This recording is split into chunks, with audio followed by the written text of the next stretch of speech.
በመጀመሪያ የዚህ ዓመት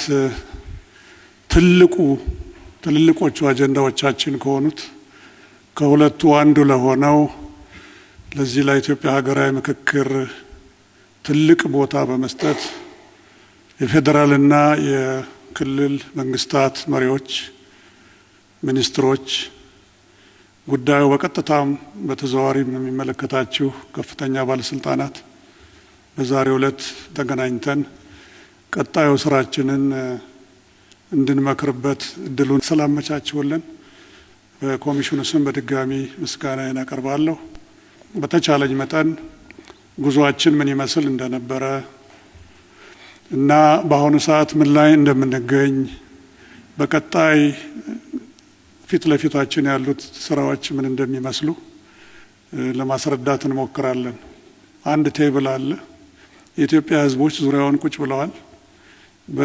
ለረጅም ጊዜ ልንግባባባቸው ያልቻልናቸውን የመሰሉ ምክንያቶችን አንዳንዶች ወደ ግጭት የወሰዱን፣ ሌሎች ደግሞ በሚያሳዝን ሁኔታ ከግጭት ከፍ ወዳለ ግጭት ወይም ጦርነትም ብለው ወደዛ የወሰዱን ምክንያቶች በጠረጴዛ ዙሪያ ከተገናኘን ልንፈታቸው እንችላለን በሚል የጋራ ምልከታ፣ የጋራ ስምምነት ወደ ጠረጴዛው ዙሪያ መጥተው አጀንዳዎቻቸውን በሚገባ ተወያይተው ወደ ጋራ መግባባት የሚደርሱበትን ሂደት የሚያመላክት ጠረጴዛ ነው። እዚህ ውስጥ የግድ 9ኙም ሃይማኖቶች 76ቱም በፌዴሬሽን ምክር ቤት የተመዘገቡም ሆኑ ከዛ ሌላም ልንመዘገብ ይገባል ብለው ጥያቄ ያቀረቡትም ሆኑ ሁሉም ህዝቦቻችን በተወካዮቻቸው አማካኝነት እጅግ በጣም ኢንክሉሲቭ ወይም አሳታፊ በሆነ መንገድ በእኩልነት አይን ለአይን እየተያዩ የሚወያዩበት መድረክን ለመግለጽ የሚሞክር ነው። የንግግሬ ይዘት ወይም ኮንተንት ዋና ዋና ክንውኖችና የተገኙ ውጤቶች ምን ይመስላሉ፣ ያጋጠሙ ተግዳሮቶችና ለመፍታት የተደረጉ ጥረቶች ምንድን ነበሩ፣ ቀጣይ ተግባራትና የባለድርሻ አካላት ሚና ምን ይሆናል የሚለውን በዚያ ላይ እሄዳለሁ። እንግዲህ ከዛ በፊት ግን ትልቅ ምስጋና ለእናንተ ማቅረብ አለብኝ። ዛሬ 4 ዓመት ከ2 ወር ገደማ ነው ያለነው። በዚህ ሁሉ ሂደት ውስጥ ወደ 200,000 የሚሆኑ ሰዎችን 1234 ወረዳዎችን እና በርካታ የሆኑ ከወረዳ ጀምሮ እስከ ክልልና ከዚያም በላይ እስከ የፌዴራል ተቋማት ድረስ እስክንደርስ ብቻ ሳይሆን በውጭ ያሉትንም ኢትዮጵያውያን በተለምዶ ዳያስፖራ የሚባሉትንም ሳይቀር ስራችን የተስተካከለና የተሳካ እንዲሆን ያገዛችሁን እናንተ የተከበራችሁ የፌዴራልና የሪጅን ወይም የክልል ከፍተኛ መሪዎቻችን ናችሁ።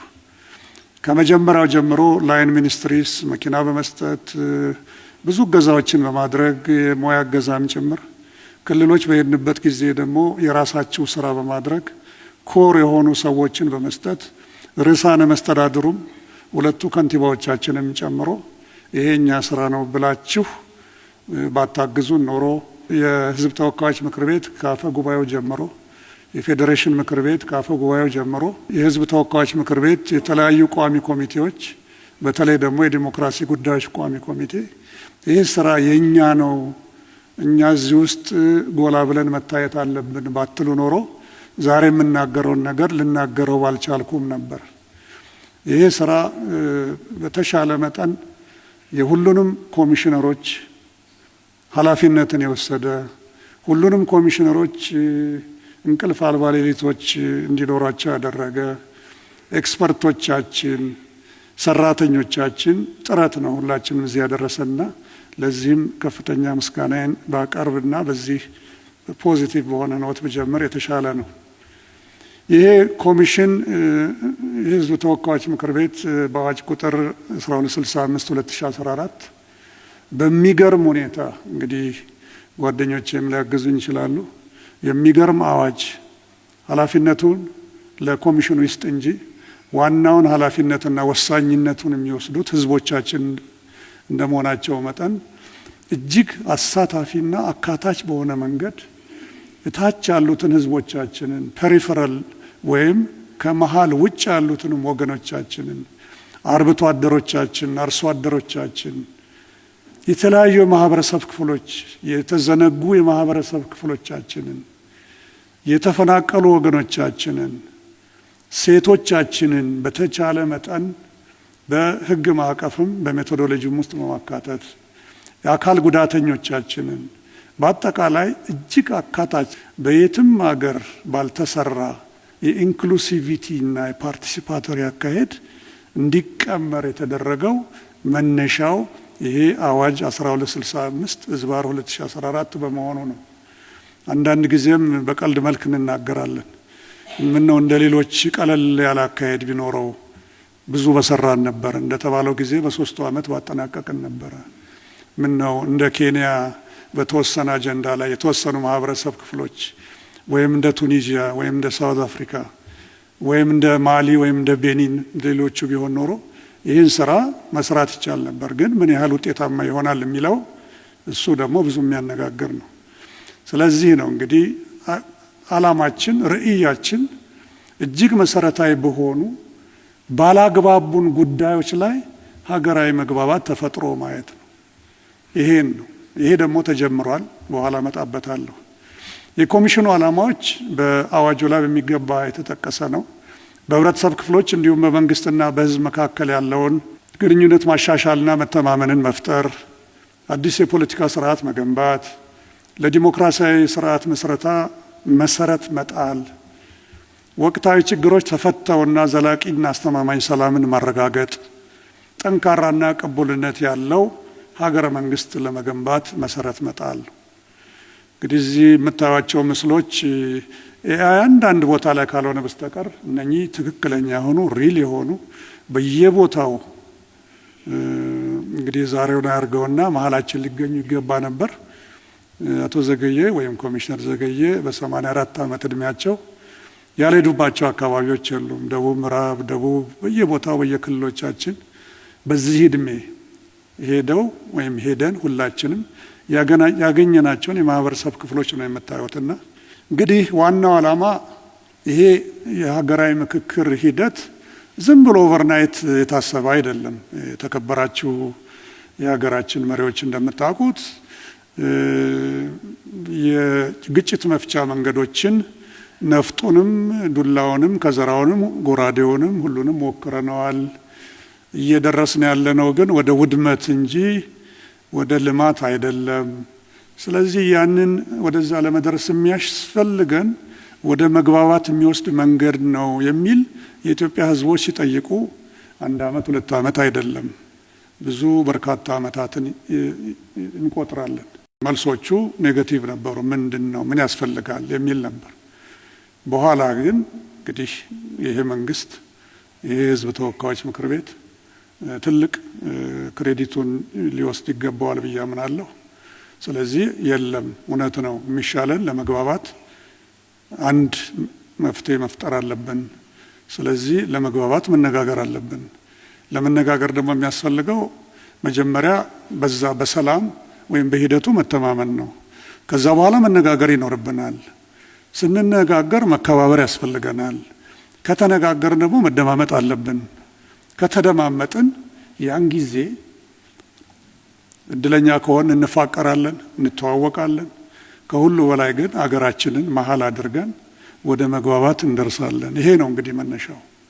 ስለዚህ ለዚህም ነው ይሄ አዋጅ 1265 ዝባር 2014 ተፈጥሮ ለዚያም የሚሆኑ ሰዎች ተብሎ ኮሚሽነሮች ከየቦታው ተጠቁሞ እንደ እድል ሆኖ እድል ነው የምለው ከብዙዎች መካከል 11 ሰዎች ይህንን ኃላፊነት ተሰጥቶን እንግዲህ ይህንን ስራችንን እየሰራን ይገኛል። የተለያዩ ሀሳብ ልዩነቶችን በሰለጠነ መንገድ በምክር ለመፍታት ጥያቄዎች የነበሩ ቢሆንም ተጨባጭ እርምጃዎች ሳይወሰዱ ቆይተዋል። ችግሩን ለመፍታት ነፃና ገለልተኛ የሆነ አመቻች ያስፈልግ ስለነበረ የኢትዮጵያ ሀገራዊ ምክክር ኮሚሽን መቋቋሙ ቀደም ብዬ እንዳልኩት እጅግ በጣም ትልቅ መርታ ነው። ክቡራትና ክቡራን እንግዲህ ኮሚሽኑ ከዚህ በመነሳት ጽህፈት ቤት በማቋቋም ራሱንም ጭምር አንድ ወለል ላይ በማምጣት የሰው ኃይልና በአሰራርና በአደረጃጀት የመጀመሪያውን የ3 ዓመት እቅድ በመንደፍ የአመታዊ መርሃ ግብሮቹን በሚገባ በመስራት እና ከዚያ በኋላ ፖቴንሻል የሆኑ ሊረዱ ወይም ሊያግዙ የሚችሉ የአገር ውስጥ አመራርና የውጭን ተባባሪ አካላትን በመለየት ስራውን የጀመረው። ስራውን ሲጀምር በዛን ጊዜ 9 ክልሎች ነበሩ። አንደኛው ክልል ጦርነት ላይ ስለነበር 8ቱም ክልሎች በኋላ ላይ 11 የሆኑት ሁለቱንም ከተማ መስተዳድሮች በቀጥታ በመሄድ የአሰራራችንን በመመርኮዝ አዋጁን በመመርኮዝ ወረዳዎችና የተለያዩ ኮንስቲትዩዌንሲስ ምን ይመስላሉ የሚለውን ህዝቦቹ ራሳቸው ፕሪስክሪፕሽኑ ከላይ ወደ ታች አልወረደም። ወረዳዎች ምን ይመስላሉ? የኢትዮጵያ ጂኦግራፊካል አቀማመጥ እንደምታዩት ሃይላንድ አለ፣ ደጋው፣ ሚድላንድ አለ፣ ወይና ደጋው፣ ሎውላንድ አለ፣ ቆላውና የቆላውና የደጋው የወረዳ አፈጣጠር ወይም የኮንስቲትዩዌንሲ ይዘት በተወሰነ ደረጃ ይለያያል።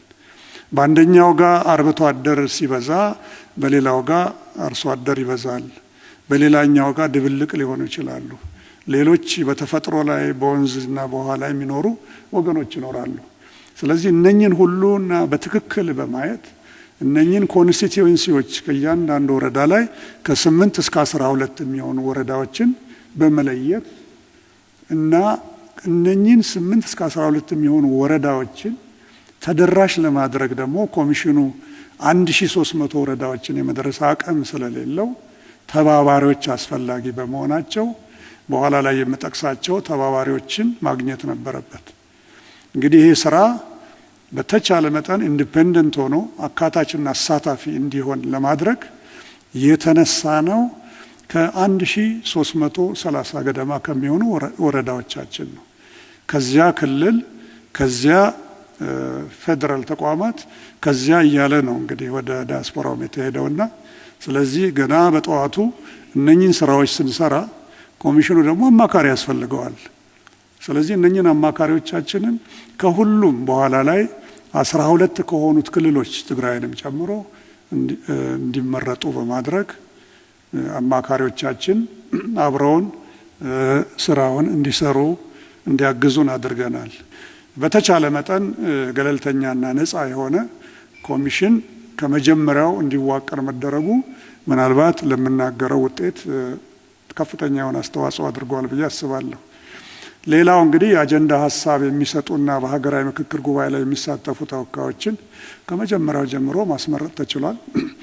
ስለዚህ በአሁኑ ወቅት 1234 ወረዳዎች ተደራሽ ሆነዋል እና እነኚህ ወረዳዎች አጀንዳዎቻቸውን በየደረጃው ሀገራዊ ፋይዳ ያላቸው ይህን ስል ከባቢያዊም ቢሆኑ ሪጂናልም ቢሆኑ የኛ ብዙ አስቸጋሪ አይደለም። ለምን የተሰበሰቡ አጀንዳዎች የህዝብ አጀንዳዎች ባክነው የሚቀሩ አይደሉም። ስለዚህ ህዝቦቻችን ተናግረዋል።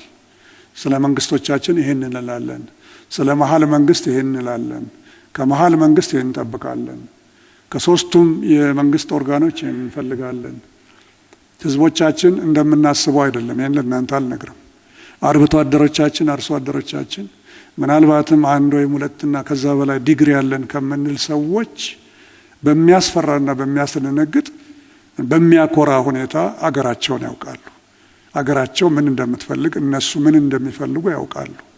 የኢትዮጵያ ሴቶች አርብቶ አደርም ሆኑ አርሶ አደር መናገር ይችላሉ፣ ሀሳባቸውን ማቅረብ ይችላሉ።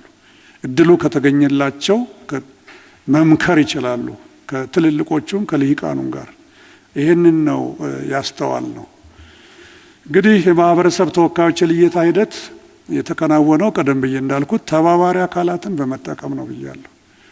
እነኚህ ተባባሪ አካላት ነፃ በሆነ መንገድ ወረዳዎቻቸውን ስለሚያውቁ ከወረዳ ዳኛ ሁሉን እኩል ከሚያየው የወረዳው ዳኛ ጀምሮ የተለያዩ ባለድርሻ አካላትን እዚህ ውስጥ አስገብተን ነው። ለምን እኛ ሁኔታዎችን ማመቻቸት እንጂ ኤክስን ዋይን ወይም ዜድን ምረጡ የምንልበት አግባብም አልነበረንም። ሜቶዶሎጂያችን ወይም ስነ ዘዴያችን ይህንን አልነበረም የሚያመላክተው። በዚህ ምክንያት ነው መምህራን የትም ቦታ ስላሉ መድረሳውም ሆነ ዘመናዊውን ትምህርት ቤት ስላሉ መምህራንን፣ እድሮች የትም ቦታ ስላሉ በእርግጥ አንዳንድ ቦታ ላይ ለምሳሌ ቆላ ውስጥ ደጋ ውስጥ እንደምናውቀው አይነት እድር ባይኖርም የዛን አይነት ስራ የሚሰሩ ተቋማት አሉ። በቤኒሻንጉል ጉሙዝም ይሁን በአፋር ክልልም በሶማሌ ክልልም ሆነ በጋምቤላ በሌሎቹም ተመሳሳይ ያሉትን ተቋማት የዚህ የኛ የተባባሪ አካላት ውስጥ ባለድርሻ እንዲሆኑ በማድረግ ሁለተኛ የፖለቲካ ፓርቲዎች በተባባሪነት በቀጥታ እንዲሳተፉ በማድረግ ይሄውም በጋራ ምክር ቤታቸው በኩል በማግኘት እንዲያውም አልፈን ተርፈን ከጋራ ምክር ቤት ከተፎካካሪ ከሚባሉት የፖለቲካ ፓርቲ አመራሮች ውስጥ 3ቱ እንዲያውም በአማካሪ ኮሚቴ ውስጥ አብረውን ያገለግላሉ። ይሄ ለትራንስፓረንሲ ነው። ምንድነው የምንሰራው? ምን እየሰሩ ነው? ስራችን እያንዳንዱ አካሄዳችን ግልጽ እንዲሆን የተፎካካሪ ፓርቲዎችም በአማካሪ ኮሚቴ ውስጥ ሁሉ እንዲሰሩ ነው የተደረገውና ስለዚህ የፖለቲካ ፓርቲዎች፣ የሃይማኖት ተቋማት ኢትዮጵያ ብዙ ሃይማኖት ነች። ቀደም ብዬ 9 ብዬ ነበር። ያው 7 የተመዘገቡ ሃይማኖት ተቋማት አሉ። 8ኛው ዋቄፈና አለ፣ 9ኛው ሕገ ልቦና አለ። አሁን ብዘረዝርላችሁ ሊስቱ እየጨመረ ይሄዳል። ለምን እንግዲህ ኢትዮጵያ ሁላችንም ከሆነች ሁላችንም በኩል ማስተናገድ ካለባት ይሄ መድረክ ለሁላችንም እኩል ከተከፈተ የሀገራዊ ምክክር እከሌ ነኝ ብሎ የሚመጣውን በጭራሽ አይመልስም። አንተ እንደዚህ ነህ፣ ያንተ ሃይማኖት እንደዚህ ነው፣ ያንተ ህዝብነት ወይም ብሔረሰብነት እንደዚህ ነው ብሎ የሚመልስበት አግባብ የለም።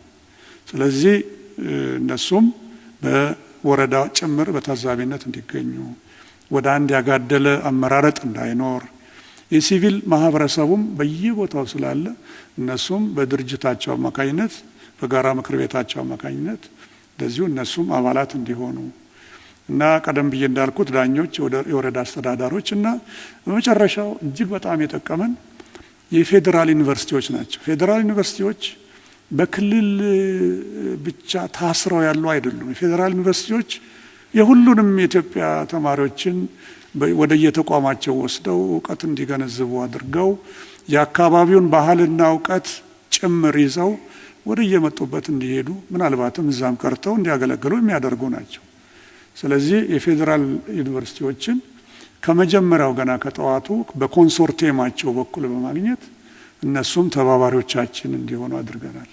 ስለዚህ 48 ዩኒቨርሲቲዎች በትክክልም 44ቱ በኋላም ላይ 4ቱ የትግራይ ዩኒቨርሲቲዎች ባደረግናቸው ኤንጌጅመንቶች እና ኮንሰልታንሲስ ላይ ተገኝተዋል እና እነሱንም እንደ ሀብ በመጠቀም የፌዴራል ዩኒቨርሲቲዎች ምሁራን ወይም ኢንስትራክተሮቹን የኛ አስተባባሪዎች እንዲሆኑ በማድረግ ለምን የአካባቢውን ቋንቋና ባህል ያውቃሉ። ሶማሌ ውስጥ ያሉ ዩኒቨርሲቲዎች የአካባቢውን ባህልና ቋንቋ ያውቃሉ። አፋር ውስጥ ያለው ዩኒቨርሲቲ እንደዛው ነው። ስለዚህ ባህሉንም አነጋገሩንም ሁሉንም ስለሚያውቁ እጅግ ከፍተኛ የሆነ እርዳታ አድርገውልናል። ሂደቱ እንደዚህ እንደምናገረው ግን ቀላል አልነበረም። አንዳንድ ቦታ ላይ ትሬቶች ነበሩ። እስቲ እዚህ ትደርሳላችሁ፣ ዳያስፖራም ሳይቀር ዋሽንግተን ዲሲ እኮ ስንሄድ እስቲ ችን ክልል ችን አካባቢ ትረግጣላችሁ ተብለን እንሄድ ነው። ምንም ስንሄድ ብዙ ሰው ይህን ነገር ይፈልገዋል፣ መነጋገር ይፈልጋል፣ በሰላም ችግሩ መፍታት ይፈልጋል። አንዳንዱ ወይም ብዙዎቹ በሚባል መልኩ ልባቸው እና መንፈሳቸው ኢትዮጵያ ነው ያለው፣ አካላቸው ነው እዛ ያለው። ስለዚህ መነጋገር ለመግባባት መደማመጥ ይኖርብናል በሚል ሲመጡ የተወሰኑ ጥቂት ሰዎች ምንም የዲሞክራሲ ሀገር ነውና እንኳን እዛም እዚህም ስለሚሆን ብዙም አልተገረምንም። ልክ በዛው መልክ ሌሎችም ሀገሮች በኋላ ላይ መጣባቸዋል ተመሳሳይ ሁኔታዎች ነበሩ። እዚህም ሀገራችንም ውስጥ አንዳንድ ክልል ላይ ያጋጠሙን ችግሮች ነበሩ። ከስራችንና ከሄድንበት ግን ላይፍ ትሬትኒንግ የሆኑ አስፈራሪያዎች፣ ዛቻዎች በተለይ ለተሳታፊዎቻችን ከወረዳ ለሚመጡት ይሄ ሁሉ ነገር ግን ሊሳካ የቻለው የጸጥታና የደህንነት የክልልና የጸጥታና የፌዴራል ጸጥታና ደህንነት መዋቅሮቻችን በሚገባ ስለሰሩ ነው። ለዚህም በዚህ አጋጣሚ ቀደም ብዬ ማመስገኛለሁ። አሁንም ለርዕሳነ መስተዳድሩ ለመሪዎቹ እና ለጸጥታና ደህንነት አካላት በተለይ ደግሞ ቮለንቲርስ በመሆን ላገለገሉን ወጣቶችም ጭምር ምስጋናዬን በየመሃሉ አቀርባለሁ። ስለዚህ ቀደም ብዬ እንዳልኩት የሀገሪቱን ሁሉንም ወረዳዎችና ከተማዎችን ለመድረስ ታቅዶ እንግዲህ ስታቲስቲክሱ በጣም ጥሩ ነው። 93% የሚሆኑ ወረዳዎቻችንን ለመድረስ ችለናል። በምክክር ሂደቱ እንዲሳተፉ የተወከሉ ተሳታፊዎች እነኚህ እዚህ ላይ የምታዩቸው 5ቱ ናቸው። 5ቱም ባለድርሻ አካላት ናቸው። የክልልና ሪጂናል ክልሎች ራሳቸውን የቻሉ ኮንስቲትዩዌንሲስ ናቸው፣ ባለድርሻ አካላት ናቸው። የህብረተሰብ ክፍሎች በጣም ሰፊ ናቸው ብያለሁ። ወረዳ ላይ ከ8 እስከ 12፣ ሪጅን ላይ 22 አካባቢ፣ ፌዴራል ላይ ወደ 38 አካባቢ ባለድርሻ አካላት አሉ። ሰፊ ነው። ዳያስፖራ ላይ ወይም ደግሞ በውጭ ያሉት ላይ ራሳቸውን የቻሉ ዳያስፖራ ሆነው ኮንስቲትዩዌንሲ ሆነው ስለቀረቡ የፖለቲካ ፓርቲዎች፣ ተቋማትና ማህበራት፣ የክልል ተቋማት፣ ፌዴራል ተቋማት አሉ። ምሁራንና ታዋቂ ሰዎች እንደዚሁ በዚህ በ5ቱ ውስጥ ያሉ ናቸው ከዳያስፖራው ጋር። ስለዚህ በአጀንዳ ማሰባሰቢያ ታላላቅ ህዝባዊ መድረኮች ላይ እነኚህ የጠቀስኳቸው ሙሉ በየተወካዮቻቸው አማካኝነት እንዲታዩ እንዲወከሉ ተደርገዋል። ሲወከሉ በሚገባ እንግዲህ ዳያሎግ ፕሮሰስ ነው። ስለዚህ ፕሮሰሱ ከመጀመሪያው ጀምሮ ፕሮሰስ ዲዛይኑ ትክክል ካልሆነ የብዙ ሀገር ትምህርቶች የሚያሳዩት ምንድነው? አንዱ ዋናው ነገር ኢንክሉሲቪቲ እና ፓርቲሲፓቶሪ መሆን ነው። ሁለተኛው የፕሮሰስ ዲዛይኑ ትክክለኛ መሆን ነው። ስለዚህ ደጋግሜ እንዳልኩት ሜቶዶሎጂው ላይ ስነ ዘዴው ላይ ብዙ ስለተደከመበት ፕሮሰስ ዲዛይኑ ጥሩ ስለሆነ የሀገራችን ህዝቦች ገና ከጠዋቱ መምከር ጀምረዋል። አዲስ አበባ አውቶቡስ ላይ ኢትዮጵያ እየመከረች ነው የሚለው ጎኑ ላይ ታያላችሁ። ለአንድ ወር ተከራየ ነውና መጨረሻው ላይ ከወር በላይ መክፈል ሲያቀተን የአዲስ አበባ አውቶቡስ በዛው ሳይገነጥላቸው ቀረ። አሁንም እያስተዋወቀልን ነው። የትልቅ አራያነት ያለው ስራ ነው። በክብርት ከንቲባ በኩል ምስጋናችን ይደረስልን። ይኸው ወገኖቻችን የምታዩቻቸው ናቸው። ሁሉንም እዚህ ላይ ብናቀርብ ብንል የስላ ኤግዚቢሽን ነው የሚሆነው። ወደፊት ማድረጋችን አይቀርም። በተለይ ሎንቺንጉ ላይ መክፈቻው ላይ እንዲህ አይነት ማድረጋችን አይቀርም። ህዝቦቻችን ምን ያህል እንደተወከሉ፣ ምን ያህል አስበውበት እንደመጡ፣ ምን ያህል የባህል ልብሳቸውን፣ ቆባቸውን፣ ዘንጋቸውን፣ ስንቄያቸውን ሁሉን የሚያስፈልገውን ነገር ይዘው እንደመጡ የሚያሳይ ነው እና ይሄ እንደው የተወሰነ አንድ ስዕል ከ1000 ቃላት የበለጠ ይናገራል ስለሚባል ነው። አጀንዳ ማሰባሰቡ ቀደም ብዬ እንዳልኩት በተለያየ መንገድ ነው የሚሰበሰበው በሜቶዶሎጂያችን መሰረት። አንደኛ ከታላላቅ ህዝባዊ መድረኮች ነው። ሁለተኛው በቀጥታ ለኮሚሽኑ ከቀረቡ ሰነዶች እንዲሁም ቀደም ሲል ከተደረጉ ጥናቶች ነው። እንግዲህ ማሰባሰብ ስራዎች በስፋት የተከናወኑት ያ ብቻ ሳይሆን ምናልባት እኛ ቢሮ የመጣችሁ ብዙ ታላላቅ ኃላፊዎች እንዳስተዋላችሁት ትልቅ ሳጥን ታች አለ። ማንም ሰው ወኪን አድርጎ እኔ ኢትዮጵያዊ ፋይዳ ያለው አጀንዳ ይሄ ነው ብሎ ይሰጣል። አንዳንዱም ማንኛችንም ቢሮ ምንም ሳይባል ገብቶ በፖስት አድርጎ ለኔም ለጓደኞቼ ኮሚሽነሮችም ሰጥቶ መሄድ ይችላልና በተናጠልም በግሩፕም አጀንዳዎች ሲቀርቡ ቀርመዋል። አካሄዱ ይሄ ነው። ለማንም ክፍት ነው። ይሄ ነው እንግዲህ እንዳልኩት ለሁሉም ተደራሽ መሆን ከተፈለገ ህዝቦች ይሄ ነው አጀንዳችን፣ ቅድሚያ የምንሰጠው ይሄ ነው የሚለውን መቀበሉ በጣም ወሳኝ ነበር። እንግዲህ እነዚህ ህዝቡና የተለያዩ ባለድርሻ አካላት የልብ ትርታና ፍላጎት የተንጸባረቀባቸው ጉዳዮች ወደፊት ለሚሰሩ ስራዎች ጥልቅ መነሻዎች መሆን የሚችሉ የሀገር ሀብት ናቸው። ምክክር ከሚካሄድባቸው አጀንዳዎች በተጨማሪ በቀጣይ በየደረጃው ምላሽ ሊሰጣቸው የሚገቡ እንዲሁም የፖሊሲ ግብአት መሆን የሚችሉ በርካታ ጉዳዮች በአግባቡ ተሰብስበዋል። እንግዲህ የአጀንዳ ማሰባሰብ ተሳትፎ ከእቅዱ አንጻር ይህንን ይመስላል። እንደው ኦቨርኦል ፒክቸሩ እንዲኖራችሁ ነው። ተቋማትና ማህበራት፣ የመንግስት ተቋማት፣ ታዋቂ ሰዎች፣ የፖለቲካ ፓርቲዎች ምናልባት በቀይ የተቀመጠውን ሆነ ተብሎ ነውና 93% ነው። ስለዚህ ይሄ ህዝባዊ ዳያሎግ ነው። ህዝብ ለመጀመሪያ ጊዜ እድል ተሰጥቶት የሳላማጎ አርብቶ አደር፣ የፊልቱ አርብቶ አደሯ ወይም የአረብቲዋ አርብቶ አደር ለመጀመሪያ ጊዜ ከልሂቃን ከናንተ ከመሪዎቿ ጋር እና ከምሁራን ጋር ቁጭ ብላ የምትነጋገርበት መድረክ ነው። ይሄ ለብዙ ሺህ ዓመት ኢትዮጵያን ይዘው የኖሩ አርሶ አደሮችና አርብቶ አደሮች ለመጀመሪያ ጊዜ ከመሃልና ከትልልቆቹ ተዋናያን ጋር ስለ ሀገራቸው ጣፈንታ የሚወያዩበት መድረክ ነው።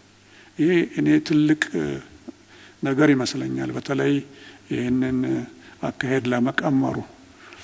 እንግዲህ 93% ምንትስ ሲባል በሂደታችን ቀደም ብዬ እንዳልኩት እኛ ስንቋቋም 9 የነበሩ ክልሎች 12 ደረሱ እና በሂደታችን 11ን በሚገባ ደርሰን የቀረን የትግራይ ክልል ነበር። ስለዚህ የትግራይ ክልልን ተሳትፎ የተሟላ ለማድረግ የኢትዮጵያ ሀገራዊ ምክክር ኮሚሽን በጣም በርካታ መንገዶችን ተጉዟል። ምክንያቱም ከ20 ጊዜ በላይ የተለያዩ ባለድርሻ አካላትን መቀሌ ላይ፣ አዲስ አበባ ላይ የርዕሳነ መስተዳድሮቹ ቢሮ ከካቢኔዎቻቸው ጋር ብዙ ስራዎች ተሰርተዋል። እንዲሁ ተዘርዝረው የማያልቁና በመጨረሻ ላይ ኮሚሽኑ ያደረገው ይሄ ስዕላዊ ነው። ከትግራይ ጊዜያዊ መስተዳድር ጋር፣ ከህወሓት ስራ አስፈጻሚ ጋር፣ እዛው ካለው የፐብሊክ ዲፕሎማሲ ጋር፣ ከሲቪል ማህበረሰቡ ጋር እና ትግራይ ውስጥ እና አዲስ አበባ ወይም ከትግራይ ውጭ ካሉ ተጋሩም ጋር ጭምር ምን ብናደርግ ይሻላል? ይሄ ጥሩ አጋጣሚ ነው። አጀንዳዎቻችን ማቅረብ እንችላለን። ሜቶዶሎጂያችን ደግሞ በጣም ጥሩ ነው። ለምን ተፈናቃዮችን ወይም አይዲፒስን ያስገባል። እዛ ክልል ውስጥ ያሉ ማርጂናላይዝድ የሆኑ ማህበረሰብ ክፍሎችን ያስገባል። ሌሎችንም የማህበረሰብ ክፍሎች ስለሚያካትት እጅግ በጣም ጥሩና መልካም አጋጣሚ ነው የሚለውን መልእክት ባገኘው አጋጣሚ ሁሉ ለማድረስ ሞክረናል። እንግዲህ ይሄ ሁሉ ሆኖ ያደረግነው መጨረሻ ላይ የተከበራችሁ እንደሰማችሁት ጥሪውን እዚህ በማድረግ እዚህ መጥተው አጀንዳዎቻቸውን እዚሁ እንዲሰጡ ማድረግ ነው። 300 የሚሆኑ ከትግራይ ከተለያዩ ማህበረሰብ ክፍሎች አዲስ አበባ ድረስ በመምጣት 400 ከሚሆኑ ከትግራይ ውጪ ካሉ ተጋሩ ጋር በመሰባሰብ በድምሩ 700 የሚሆኑ 3 ቀን በጋራ ተሰባስበው ስካይላይት ሆቴል በሚገባ ተወያይተው በሚገርመኝ ሁኔታ አንዳንዶቹ በሀሳብ እንኳን የሚለያዩ የተለያየ ጽንፍ የያዙ እንኳን ቢሆኑ ቁጭ ብለው ተነጋግረው ክልላችን አጀንዳው ይሄ ነው፣ ይሄ ለመንግስት ይድረስልን፣ ይሄን ደግሞ በቀጥታ አድርሱልን፣ ይሄን ግን በአጀንዳ መልክ ይያዝልን በሚል አጀንዳዎቻቸውን አስረክበዋል። ማስረከብ ብቻ ሳይሆን በዚህ ሀገራዊ ምክክር ጉባኤ ላይ የሚመረጡትን ተወካዮቻቸውን መርጠዋል። እንግዲህ ይሄ ነው እዚህ ላይ የምታዩት አጀንዳቸውን ሲያቀርቡ ነው እዚህ መሀሉ ላይ። ይሄ ሌላው ደጋግመን ሰምታችሁታል፣ ባጭሩ ሄድበታለሁ። የዚህ ዲያስፖራ ተሳትፎ ነው። ዲያስፖራ ሁሉም ዲያስፖራ ወይም ሁሉም ውጭ ያሉትን ወገኖቻችን መድረስ አንችልም፣ ሪሶርስ የለንም፣ ጊዜ የለንም እና የት ነው ብዙ ኢትዮጵያውያን እያሉ ብንል አፍሪካ እንኳን ቢያንስ ጅቡቲ፣ ኬንያ፣ ኡጋንዳ ብዙ ሀገር መሄድ አለብን። ለዚህ ጊዜ የለንም፣ ገንዘብም ሪሶርስም የለንም።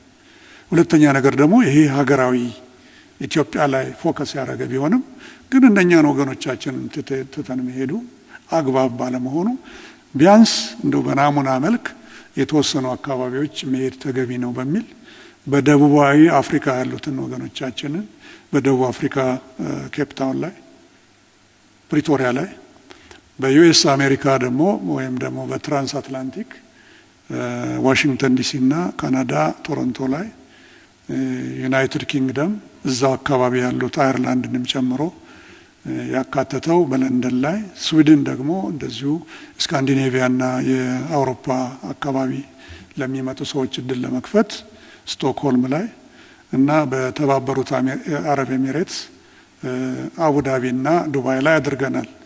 እዚህ ላይ እንደምታዩት የተለያዩ ተሳታፊዎች ተገኝተው ተከራክረው ምክክር አድርገው አጀንዳዎቻቸውን መስጠት ብቻ ሳይሆን ወደ 70 ገደማ የሚሆኑ ተወካዮቻቸውን ከመላው ዓለም እዚህ ስብሰባ ላይ ትራንስፖርታቸውን ራሳቸው ችለው፣ ምክንያቱም እነኚህ ሁሉ ማምጣትና መመለስ አቅም የላትም ኢትዮጵያ እና ስለዚህ ቢያንስ እዚህ ሲመጡ ያለውን ወጪ ከሌሎች ተሳታፊዎች ጋር እንችላለን በሚል እንግዲህ ይመጣሉ ብለን ተስፋ እናደርጋለን። እንግዲህ እኛ እንደ ሀገር ላሉብን ችግሮች መንስኤዎችን በተመለከተ ቢያንስ በየደረጃው መግባባት ላይ እንዲደረስባቸው ማድረግ ተችሏል። ይሄ ማለት ምንድነው? ህዝቦቻችን እየመከሩ ነው ብያለሁ። አሁንም ብዙ ፍንጮች አሉ የመግባባት እርስ በርሳቸው ሲገናኙ የሚሄዱበት አካሄድ አካታች ነፃና ዲሞክራሲያዊ በሆነ ተሳትፎ የታየበት መሆኑ የሂደቱ በቀጣይ ለሚካሄደው ሀገራዊ ምክክር መሰረት ተጥሏል ብለን በጽኑ እናምናለን። የአጀንዳ ቀረጻ ሂደት ማጠቃለያ ምዕራፍ ላይ ነው ደርሷል። ቅድም እንዳልኩት ሪፋይንድ ባይሆንም ምክንያቱም እያንዳንዱ የምንሰራቸውን ስራዎች የኢትዮጵያ ሀገራዊ ምክክር ኮሚሽን ምክር ቤቱ ነው የሚወስነው። አንዳችን አንወስንም። ትልልቅ ውሳኔ የሚፈልጉትንና የተለያዩ ኢንጌጅመንቶች ተካሂደዋል።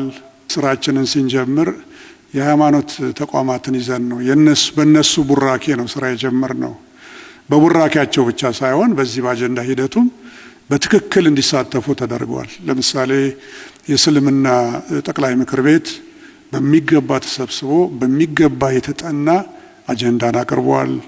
የኢትዮጵያ ኦርቶዶክስ ተዋሕዶ ቤተክርስቲያን እንደዚሁ በሲኖዶሱ በሚገባ የተጠና ሀገራዊ ፋይዳ ያለው ሃይማኖቶቹን የሚመለከት አጀንዳ አቅርበዋል። ወንጌላውያን ህብረት እንደዚሁ አቅርበዋል። እንዳልኩት ብዙ ሃይማኖቶች የራሳቸውን አጀንዳዎች አቅርበዋል። ዋቄፈና አቅርበዋል። ሕገ ልቦና አቅርበዋል። ስለዚህ ምሁራን እንግዲህ እንደምታዩት ሲቪሉ ማህበረሰብ፣ ሰራተኞች፣ አካል ጉዳተኞች እነኚህ ሁሉ ዋና ባለድርሻ አካላት ናቸውና እነኚህ ጋር በጣም በርካታ የሆኑ ኢንጌጅመንቶችና ስራዎች ተሰርተዋል። ሌላው ዓለም አቀፉ ህብረተሰብ ነው። ዓለም አቀፉ ህብረተሰብ ገና እንደደረስን ነው የመጡት። ጥያቄያቸው ትንሽ ያስደነግጥ ነበር። አንደኛ ለምንድን ነው ምን ያደርጋል አሁን በዚህ ጊዜ ሰሜን ሰላም ጠፍቶ ሀገራዊ ምክክር ምን ያደርጋል? ለምን አታዘገዩትም? እኛ እኮ ታዛዦች ነን። የኢትዮጵያ ህዝብ ነው ይሄን ያዘዘን። ኢትዮጵያ ህዝብ ፊት እጃችንን አውጥተን ይህን ስራ እንወስዳለን ብለን ተቀብለናል። አንድ ሁለተኛ ይህንን ሰላም በተመለከተ ሁለት አማራጭ አለን። አንድ ሰላም እስኪመጣ እጃችንን አጣጥፈን ቁጭ ማለት ነው። ሌላው ግን ሁለተኛው ግን እየሰራን የሰላሙ ሂደት በሚጠናቀቅበት ጊዜ እንገባለን ያልነው ትክክል ሆነ። እየሰራን ብዙ ክልሎችን ከጨረስን በኋላ ነው የፕሪቶሪያ አግሪመንትም የተፈረመው። የተከበሩ አቶ ጌታቸውንም ሆነ የኋለኛውን ሌተና ጀነራል ማግኘት የቻልነው። ስለዚህ እኛ ትክክል ነበር። ሁለተኛው ፈረንጆች ያሉት በቃ እኛ ኤክስፐርቶች አሉን፣ በዳያሎግ እኛ ልሂቃን ነን፣ እውቀት አለን። ስለዚህ ኤክስፐርቶች እንመድብላችሁና ከነሱ ጋር ስሩ። ሌላው ደግሞ ገንዘብ አለን፣ በገንዘብም እንረዳ እንችላለን። ስለዚህ ለዚህ መልሳችን ኤክስፐርቶች እግዚአብሔር ይስጥልን እናመሰግናለን። እስቲ መጀመሪያ ሎካል ኤክስፐርቲዙን እንየው። ከዛ ሎካል ኤክስፐርቲዙን ካየነው በኋላ የማይበቃን ከሆነ ወደ ውጭ ወዳሉት ኢትዮጵያውያን ኤክስፐርቲዝ እንሄዳለን። ከዛ በኋላ እናንተ ጋር እንመጣለን። ገንዘቡን ግን መንግስት ይሄ የኢትዮጵያ ፕሮግራም ነው ምንም እንዳትጠይቁ ቢለንም ከመጣ ደግሞ አንጠላም። ስለዚህ ለዚህ ቋት አዘጋጅተናል። ታስክ ፈንድ። ይህን ታስክ ፈንድ የሚመራው የገንዘብ ሚኒስቴር፣ የገንዘብ ሚኒስትሩ አሉ እና የኢትዮጵያ ናሽናል ዳያሎግ ኮሚሽን እና በዩናይትድ ኔሽንስ ዴቨሎፕመንት ፕሮግራም በኩል ማስኬድ እንችላለን። ገንዘብ እኛ ጋር ታምጡብን፣ እዛ ክተቱልን። መጨረሻው ላይ እንደምንም ተግባባን። ከአውሮፓ ህብረት 10 አገሮች ከአውሮፓ ህብረት ውጭ ያሉ ኖርዌይ፣ ኒውዚላንድ እና ጃፓን እዚህ ውስጥ አሉበት። ስለዚህ ለነኚህ ሀገሮች ባለውለታዎቻችን ናቸው። ጊዜው ሲደርስ ሁሌም እናመሰግናቸዋለን። በክቡር ጠቅላይ ሚኒስትር ፊት ግንዛቤ መፍጠርና መረጃን ተደራሽ ማድረግ እንግዲህ በጣም ብዙ ሙከራዎች ተደርገዋል። ቀጥታ ስርጭት፣ በጋዜጣዊ መግለጫዎች፣ በዜናና ቃለ ምልልሶች ብዙ ስራዎች ተሰርተዋል። ያጋጠሙ ችግሮች፣ የተደረጉ መፍትሄዎች፣ ጥረቶች ምንድናቸው? ስለ ትግራይ ቀደም ብዬ ተናግሬያለሁ። በአዲስ አበባ ላይ የተደረገው የአጀንዳ ማሰባሰብ ስራ በጣም ጥሩ የተሳካ ነበር። የፖለቲካ ፓርቲዎች ተሳትፎ በጣም ጥሩ ሁኔታ ላይ ነው ያለው። ስንጀምር የተከበራችሁ አመራር እንደምታውቁት ምናልባት ማክሲመም 2 ፓርቲዎች ነበሩ በሀገራዊ ምክክር ሂደቱ ላይ ያመኑበት። ያ ቁጥር በአሁኑ ሰዓት የተየለሌ ነው።